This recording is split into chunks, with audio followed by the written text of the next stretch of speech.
pajak ini kan harus menjadi sesuatu yang mengasihkan. Gitu. Mengasihkan bagi siapa? Mengasihkan bagi pembayar pajaknya. Mengapa harus asik? Karena dia sudah menuntaskan kewajibannya. Nah, kalau orang mau menuntaskan kewajibannya nggak merasa asik, apalagi merasa terintimidasi, maka di situ yang menjadi persoalan. Ini terintimidasi karena apa?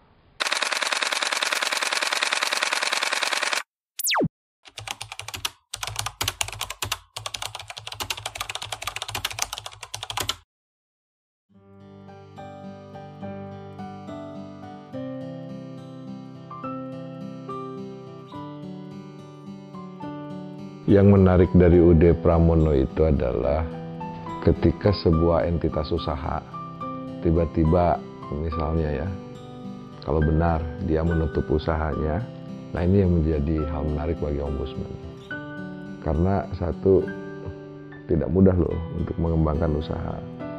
Terus yang kedua, usaha yang dia kembangkan juga kan memberikan benefit bagi orang lain. Nah, jadi ketika ada penghentian seperti ini, maka efeknya bukan hanya saja usaha dia yang berhenti, tetapi akan ada multiplier effect terhadap supplier-supplier dia yang nanti bisa saja menjadi tidak ada tempat untuk memasarkan produknya. Nah, itu yang menarik.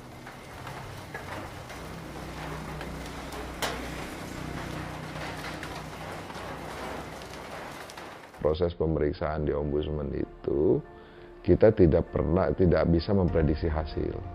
Tapi yang jelas prosedur itu harus ditaati. Nah, kita buktikan saja misalnya apakah dalam proses pemeriksaan di kasus Pak Pramono ini ada prosedur yang dilanggar atau tidak. Itu satu. Yang kedua, yang harus diketahui juga bahwa sebetulnya dalam proses pemeriksaan wajib pajak, petugas pajak juga wajib memberikan edukasi kepada Pak Pramono tentang hak-haknya dia. Nah, termasuk hak-hak dia itu adalah dengan pembetulan SKP. Nah, itu kan hak. Nah, kan hak wajib pajak. Nah, jadi harusnya itu disampaikan bahwa sebagai wajib pajak, gitu kan, sebagai petugas pajak, nah harus juga memiliki kepedulian untuk meningkatkan literasi wajib pajak terhadap hak-hak dan kewajibannya. Kewajiban dia bayar, tapi hak dia apa? Jadi boleh dia keberatan gitu. Nah, sebagai orang kan kita harus hargai. Nah, itulah yang disebut dengan pemeriksaan yang humanis juga. Jadi petugas pajak nggak boleh nutup-nutupi. Bapak harus taunya kewajiban aja yang nggak boleh, begitu, harus balance. Karena dalam hal seperti itu negara itu kan memungut, tapi juga negara itu harus memberikan. Nah, hak-hak dalam proses pemeriksaan pajak ini wajib, karena itu diatur juga.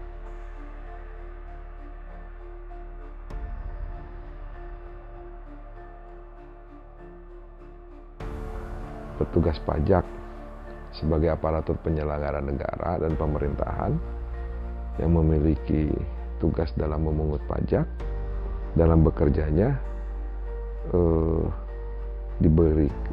dibekali fungsi dan kewenangan yang diatur oleh undang-undang, dan di dalam tata kerjanya juga memiliki prosedur yang diatur oleh regulasi yang terkait. Nah, dan saya yakin, memiliki keyakinan yang sangat besar bahwa semua prosedur yang dilakukan oleh petugas pajak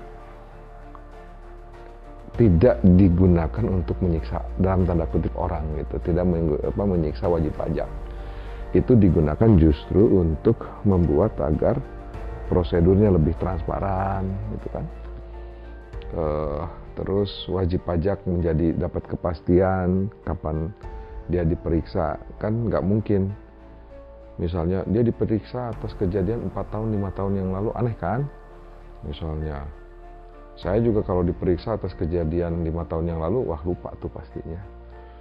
Nah, pemeriksaan pajak nggak boleh seperti begitu. Pemeriksaan pajak itu harus humanis, harus enak gitu orang tuh gitu. Karena apa? Ya atas mereka lah kita bisa menjalankan pembangunan ini. Nah, jadi kalau sampai, intinya kesimpulannya, kalau sampai pada akhirnya wajib pajak merasa terintimidasi. Nah, ini yang menarik bagi ombudsman. Apakah ada yang salah dengan cara kerja para petugas pajak ini? Apakah ini kesalahan para petugas pajak? Apakah ini karena memang prosedur yang tidak dijalankan? Atau kurangnya pembinaan? Ya saya nggak tahu. Itu yang nanti akan kita kaji lebih dalam lagi.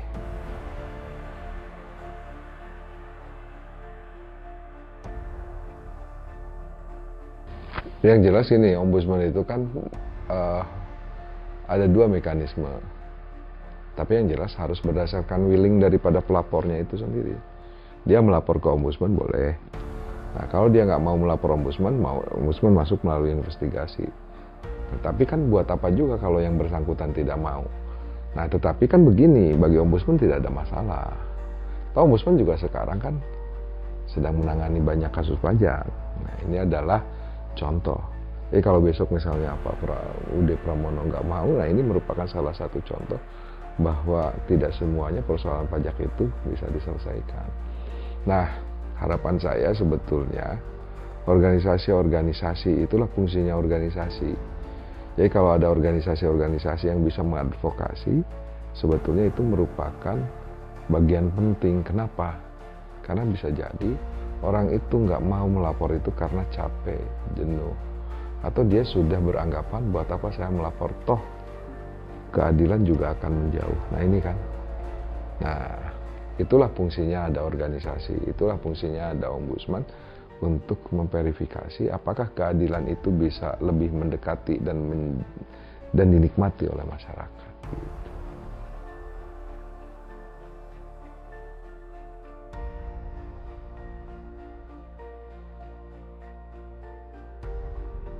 Gini, sampai sekarang pun jujur aja sampai sekarang pun saya belum pernah mendengarkan videonya Pak Pramono gitu loh. Karena bagi saya tidak mau terpengaruh oleh hal itunya. Bagi saya adalah saya rencana mau datang ke Pak Pramono itu bukti bahwa negara itu hadir peka terhadap persoalan publik gitu. Nah, tentunya saya punya framing tersendiri nanti yang akan saya gali dari Pak Pramono ini, yang mungkin berbeda dengan berita yang diviralkan. Karena apa? Saya kan datang sebagai anggota ombudsman. Nah, yang mau kami lihat adalah tentunya apakah pelayanan yang diberikan oleh petugas pajak ini sudah dirasakan baik atau belum oleh Pak Pramono. Nah, kalau Pak Pramono kasusnya, otomatis nggak dong, karena Pak Pramono seperti itu. Dia protes, dia ngancam, nggak akan menutup usaha dan segala macamnya. Justru itu nanti yang akan kami gali. Gitu. Sebetulnya ada persoalan apa ini? Dari pada Pak Pramononya, apakah ini persoalan literasi terkait perpajakan yang kurang dari Pak Pramono, atau bagaimana? Nah, ini yang ombudsman harus cari. Jadi ombudsman itu datang kalau mau lihat masalah, harus dengan kepala yang kosong dalam tanda kutip gitu ya. Nah, dalam kepala kosong yang jelas kami hanya membekali dengan pemahaman bagaimana seharusnya petugas pajak itu memuliakan wajib pajaknya itu. Ya, tergantung kepada Pak Pramononya, tetapi jangan lupa meskipun yang menjadi objek kan sebetulnya bagi ombudsman bukan Pak Pramono. Ombudsman itu mengawasi aparatur penyelenggara negara. Artinya apa yang diawasi? Petugas pajaknya. Nah, kita lihat aja nanti.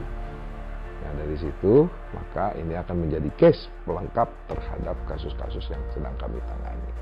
Jadi kami tidak ada persoalan dengan Pak Pramononya sebagai masyarakat kalau tidak mau melapor.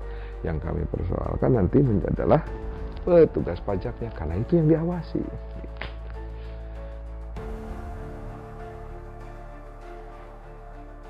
Jadi pajak itu memang untuk pembangunan ya.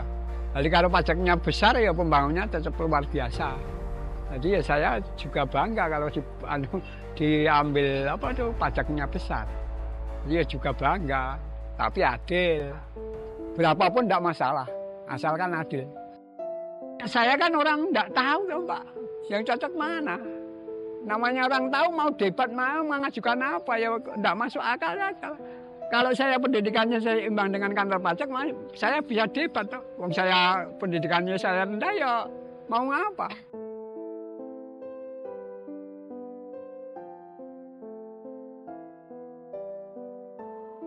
Permintaan kan yang gampang lah, masalah pajak itu.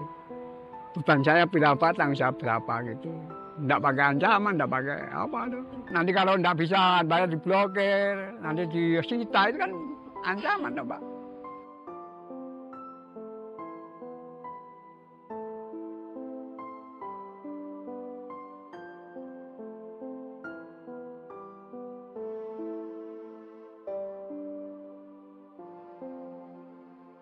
Hal biasa itu enggak rahasia. Nanti sampai kurungan, paling sekarang kan ada.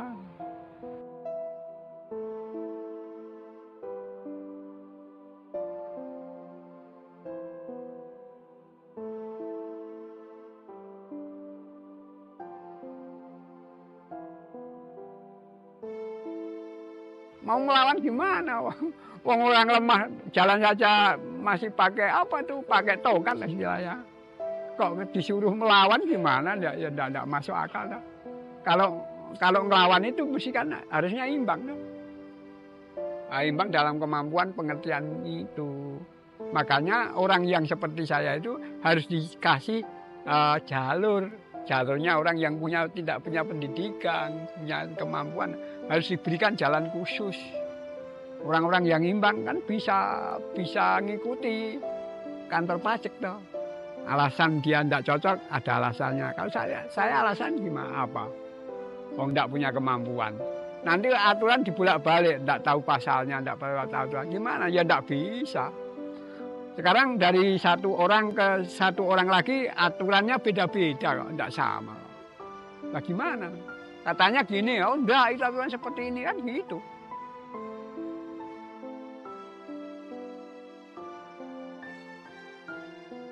Porsi-porsi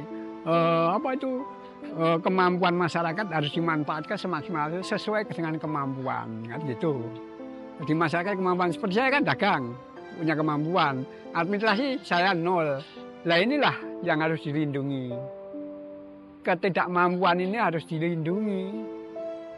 Kelebihan ini harus dimanfaatkan kan gitu. Jadi kalau saya dari pengusaha saya harus sekolah begini kan belum pasti bisa lah. Apakah saya sekolah ini besok usaha saya tetap berhasil kan belum pasti.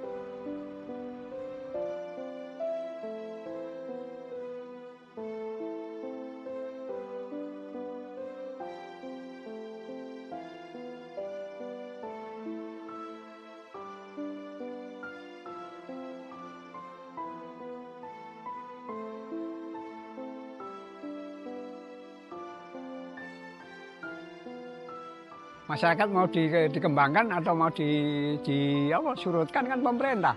Semua itu kan tetap maju mundurnya pemerintahan ini, negara ini kan tergantung pemerintah. Masyarakat mendukung. Gitu. Seperti saya kan mendukung. Walaupun sekecil apapun saya kan mendukung pemerintah. Sesuai kemampuan saya. Kalau kemampuan saya itu masih dimanfaatkan tetap mendukung. Kalau enggak bisa ya enggak ya. Kalau masalah enggak bisa ya turun lah.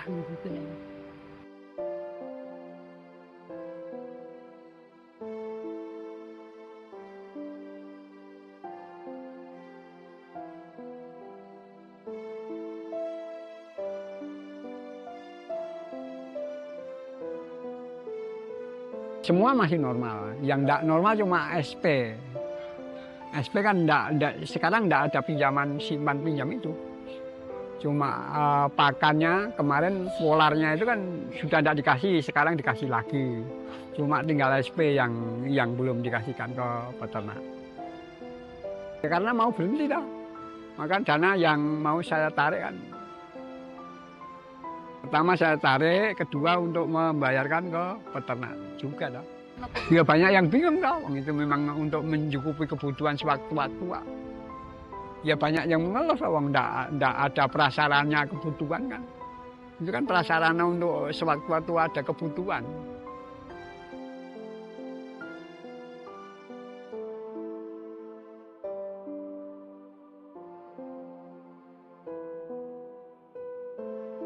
memberikan kesempatan pada masyarakat untuk mendukung program pemerintah biar masyarakat meningkatkan ekonomi. Kalau ekonomi masyarakat kuat, negara pun juga kuat.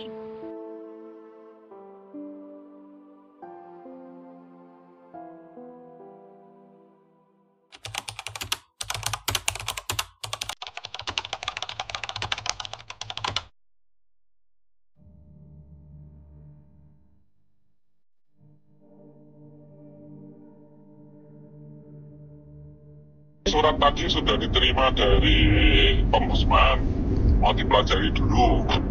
Intinya itu juga salah satu hal yang dipertimbangkan karena kan bisa disinyalir memang ada maladministrasi.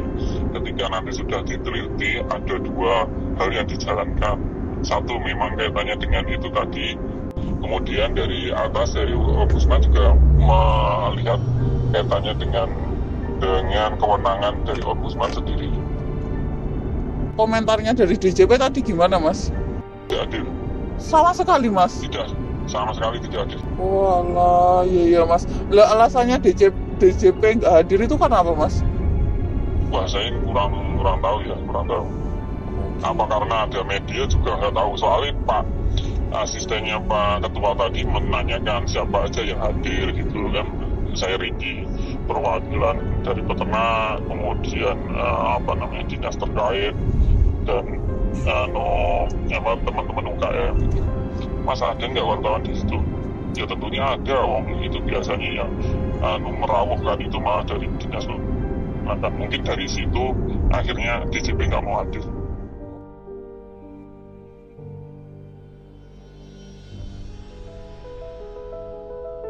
Kami KUD Mojosongo juga pernah kena blokir pajak. Itu di tahun 2022, Mbak. Cuman kan temuan pajak, selisih pajak itu terjadi di 2016. Kebetulan saya belum ada di sini, Mbak. Saya pengurus baru, mohon maaf. Saya baru di 2020 masuk ke sini, tapi temuan pajak itu kan, selisih pajak itu kan di tahun buku anggaran 2016. Ya memang sudah ada surat-surat, akhirnya di 2022 kita kena blokir. Ya memang karena selama rentan 6 tahun ini kami membayar cicilan itu cuma di angka 3 juta, 4 juta sampai 5 juta. Cicilan pajak ini bukan 2M, mohon maaf, ini di angka 500 waktu itu. Nah, sampai 2022 kita kena peringatan bahwa ini harus dilunasi cash. Ya, kami waktu itu belum mampu, akhirnya kena blokir. Ya, kami ambil langkah gimana caranya, karena kalau rekening ini kena blokir, otomatis kan uang peternak ada di dalam rekening ini untuk pembayaran susu. Ya, akhirnya kami ngambil langkah gimana caranya rekening ini bisa dibuka. Kami melakukan negosiasi dengan Pratama dengan memberikan jaminan. Waktu itu kita menjaminkan truk kita, Mbak. Iya, bukan truk tangki. Ya, truk tangki yang kapasitas 16 ton. Kita jaminkan ke sana selama berapa minggu, 1 minggu waktu itu kayaknya. Akhirnya kita gimana caranya bisa mengambil jaminan ini, tapi dengan cara kita pinjam ke bank. Waktu itu kita tutup. Setelah kita bayar selesai, kan jaminan kita ambil, urusan dengan perpajakan selesai. Yang urusan 500 juta tadi, cuman kan untuk pajak tahunan itu kan tetap kami lakukan, meskipun dari PPH itu kan juga sudah kami bayarkan. Jadi karena belajar dari yang dulu itu kan kita harus ya setiap tahun kita manggil konsultan.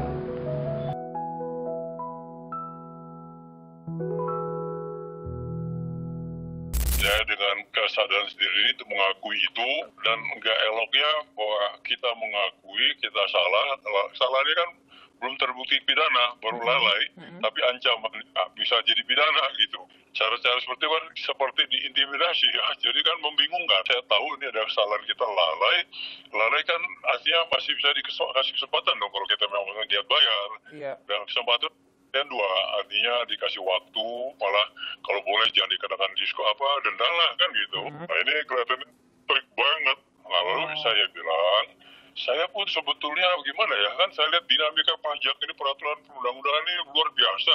Perubahan yang begitu cepat, sosialisasi pajaknya yang kurang, menyebabkan saya jadi lalai gitu. Oke. Tindak pidana pajak. Senilai 12 miliar. 12 miliar. Sehingga dia harus membayar ke negara 12 miliar. 12 miliar. Tapi oleh oknum pajak diajak berdamai. Diajak berdamai. Kemudian diajak berdamainya dia diminta berapa? Kata kerabat saya itu dia bilang bagi 2 aja. Jadi 12 miliar kan jadi berarti jadi 11. 11 berarti 6 ke oknum tersebut. Oke. Dan lebih hebatnya lagi, pajak ini bukan hanya dia kenal satu sama lain, dia kenal sama konsultan pajak yang mantan pegawai pajak. Nah, di sini bisa kong kali kong, bukan hanya soal SKP. Ketentuan pajak antara dia dan wajib pajak. Wajib pajak diwakili oleh konsultan pajak, dibantu oleh pajak yang juga mantan pejabat pajak. Jadi mainnya pada waktu pemeriksaan ya udah saling kenal. Ada interaksi, ada negosiasi, ada ya mutual simbiosis.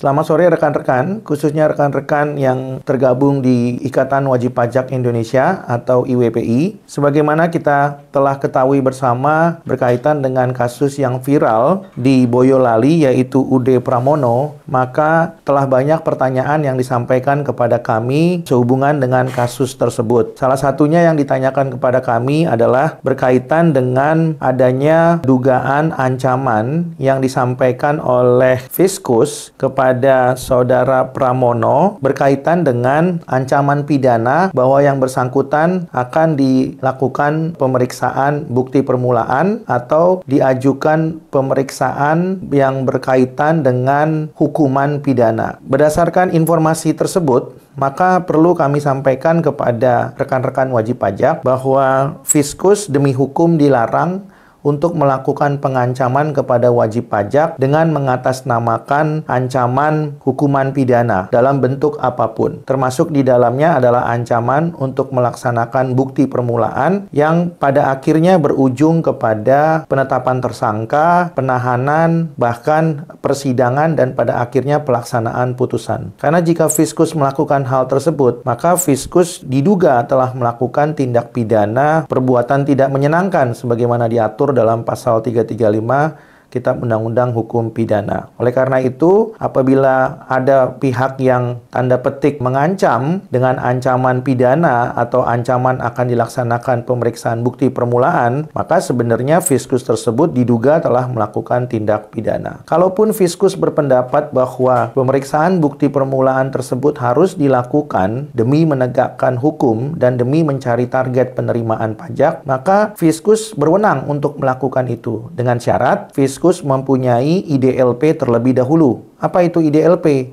Yaitu informasi, data, laporan, dan atau pengaduan. Jika kemudian Fiskus hanya diduga mengancam akan melaksanakan bukti permulaan tetapi tidak mempunyai IDLP, maka wajib pajak mempunyai hak untuk mengajukan upaya hukum gugatan kepada pengadilan pajak untuk membuktikan terlebih dahulu apakah Fiskus dalam melaksanakan bukti permulaan sudah memiliki IDLP yang cukup. Apabila tidak, tentunya pemeriksaan bukti permulaan tersebut dapat dibatalkan dengan putusan pengadilan pajak. Jadi, pemeriksaan bukti permulaan bukan merupakan upaya penegakan hukum yang dapat digunakan untuk mengancam wajib pajak, tapi memang hanya dapat dilaksanakan apabila Fiskus mempunyai IDLP yang cukup. Jadi, kembali rekan-rekan, tidak perlu khawatir, kalaupun wajib pajak itu harus dilakukan pemeriksaan bukti permulaan termasuk saudara Pramono, maka Fiskus yang bersangkutan terlebih dahulu harus mempunyai IDLP. Dan kalau tidak memiliki IDLP, maka pemeriksaan bukti permulaan menjadi prematur dan dapat dibatalkan. Kemudian berikutnya, kalau ternyata IDLP itu memang tidak cukup atau memang tidak ada, maka hasil daripada pemeriksaan bukti permulaan tersebut juga dapat disampaikan melalui hasil pemeriksaan bukti permulaan sumir. Dan oleh karenanya, hasil pemeriksaan bukti permulaan tersebut akan ditindaklanjuti dengan pemeriksaan administratif. Jadi, konsekuensi daripada melaksanakan bukti permulaan tanpa IDLP yang cukup atau tanpa IDLP sama sekali, tentu pada akhirnya juga dapat berpotensi menimbulkan hasil pemeriksaan sumir. Dan oleh karenanya tentu tindak lanjutnya adalah pemeriksaan administratif. Namun apabila ini dipaksakan, sekali lagi dapat diuji melalui persidangan di pengadilan pajak. Oleh karena itu rekan-rekan wajib pajak, pemeriksaan bukti permulaan bukan merupakan suatu penegakan hukum yang menakutkan, tapi tentunya bagi wajib pajak harus mempersiapkan diri dengan catatan bahwa seluruh kewajiban perpajakan telah dilaksanakan dengan baik. Begitu juga bagi Fiskus, itu bukan merupakan arena untuk mengancam wajib pajak, karena apabila Fiskus tidak mempunyai IDLP, maka pemeriksaan bukti permulaan dapat dibatalkan dan dapat ditindaklanjuti dengan pemeriksaan administratif. Dan kalaupun pemeriksaan bukti permulaan itu dilanjutkan, maka konsekuensinya apabila terbukti, wajib pajak hanya disarankan untuk melakukan pengungkapan ketidakbenaran dengan sanksi administrasi 100%. Dengan catatan, apa yang sudah kami sampaikan di awal, yaitu IDLP harus terpenuhi terlebih dahulu. Kemudian ada pertanyaan lagi yang masuk kepada kami, bagaimana dengan dugaan ancaman-ancaman yang disampaikan dari Fiskus kepada Saudara Pramono. Tentu menurut kami berkaitan dengan dugaan ancaman-ancaman tersebut merupakan sesuatu yang tidak seharusnya dilakukan, karena Fiskus tidak perlu melakukan pengancaman. Namun demikian, di satu sisi wajib pajak juga punya hak untuk melakukan upaya administratif maupun upaya hukum, termasuk upaya administratif pembatalan atau pembetulan SKP dan atau STP yang tidak benar. Jadi sekali lagi, seperti yang sudah kami sampaikan tadi di awal, bahwa pemeriksaan bukti permulaan bukan merupakan kiamat di dunia ini, dan tentunya itu bisa dibuktikan dengan ada tidaknya IDLP, dan jika tidak ada, maka pemeriksaan bukti permulaan dapat dibatalkan. Sebaliknya, Fiskus juga tidak perlu mengancam dengan bukti permulaan, tapi memberikan hak bagi wajib pajak untuk menempuh upaya administratif, ya, termasuk pembatalan, pembetulan, dan juga memang keberatan apabila dimungkinkan. Dalam perkara Saudara Pramono, apabila nantinya dapat dibuktikan bahwa penerbitan SKP dan atau STP itu tidak sesuai dengan hukum acara pemeriksaan, misalnya tidak ada penyampaian SPHP atau tidak ada pembahasan akhir hasil pemeriksaan, maka ini juga berpotensi untuk dapat membatalkan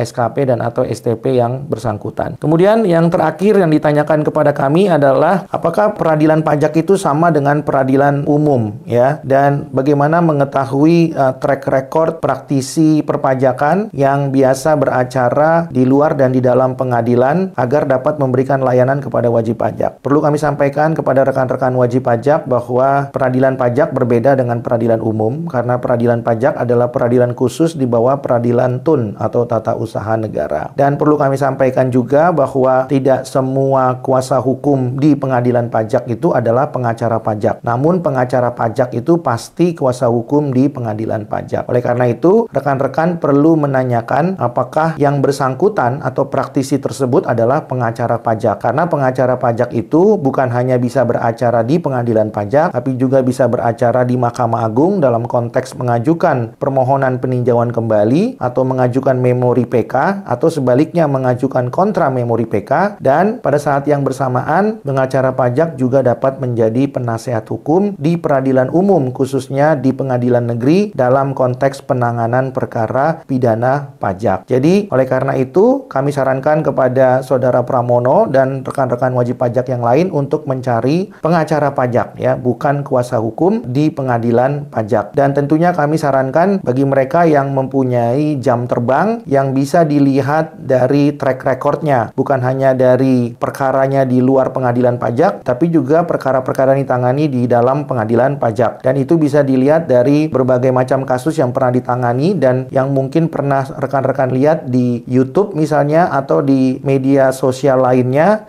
yang bisa menerangkan perkara-perkara yang pernah ditangani sehubungan dengan perpajakan, kepabeanan, dan cukai di dalam dan di luar pengadilan. Jadi silakan rekan-rekan pilih yang punya jam terbang di dalam dan di luar pengadilan. Untuk mengetahuinya silakan dilakukan penelusuran, ya, baik itu di Google maupun juga di media sosial lainnya. Itu mungkin yang dapat kami sampaikan kepada rekan-rekan wajib pajak. Sekali lagi bahwa hukum pajak itu tidaklah sulit dan jangan dibuat sulit, karena memang memahami hukum itu menjadi mudah apabila kita mempunyai pondasi yang baik. Demikian yang dapat kami sampaikan. Apabila rekan-rekan ingin mengetahui lebih lanjut mengenai perkara Saudara Pramono, rekan-rekan bisa menghubungi kepada IWPI. Dan apabila rekan-rekan mempunyai perkara atau kasus yang membutuhkan penanganan pro bono, rekan-rekan juga bisa kembali menghubungi IWPI, dan apabila rekan-rekan berpendapat bahwa video ini bermanfaat, silakan like, share, dan subscribe agar rekan-rekan bisa mendapatkan video yang lebih bermanfaat di masa yang akan datang. Demikian yang dapat kami sampaikan. Terima kasih. Salam IWPI.